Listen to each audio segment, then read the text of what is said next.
Standard reporter Hussein Mohammed is still on standby for us. Hussein, give us any development whatsoever from your end. But even as you do that, I know you have seen several attacks that has taken place in this country. There has been a bit of lull. But how different is the Riverside attack from the other attacks that we've witnessed in this country? Well, it's true, Yusuf, and I can start with what the former Prime Minister Raila Odinga has just said, that terrorism has no religion, and that's why we find that most, some of the people who have passed away are Muslims who have been killed in this attack. You know, Yusuf, in Somalia, how it happens, the Al-Shabaab have imposed the Sharia law, and just recently,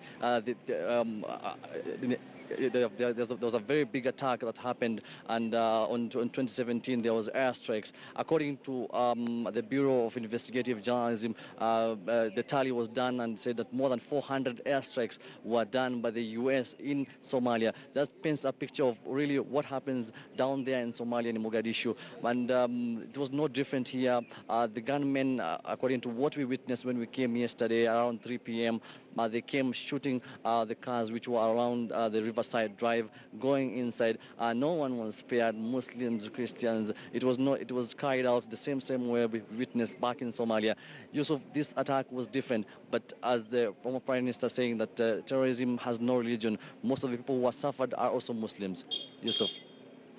Many thanks for that update, Hussein. And one more question, perhaps. The last time we've had any sort of update from the government is through the Interior Cabinet Secretary, Fred Matiang'i, who did indicate that the first phase of the operation is over. That's the rescue mission. So at this hour, I'm sure it's still an active operation, perhaps, that is taking place there. What can you tell us? Have you managed to talk to some of the security officers on the ground, and what are they saying at the moment?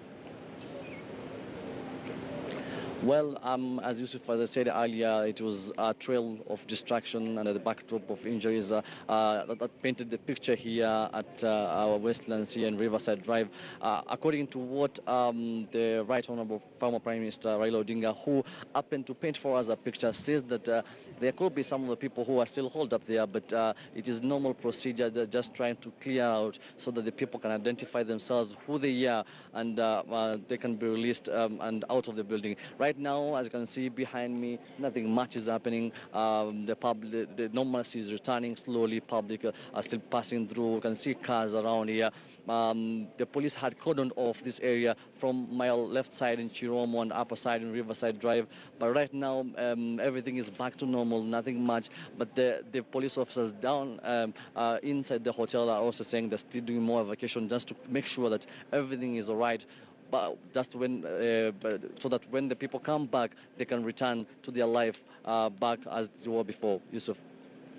Final question for the sake of our viewers across this continent. Of course, this is a continental program. Can you give us a rough picture of what Riverside Drive is all about, how this hotel has been operating, who frequent this hotel, and perhaps the number of non-governmental organizations, the staffs, and just give us a rough picture of what this place looks like and why perhaps the terrorists even decided to attack this place in the first place.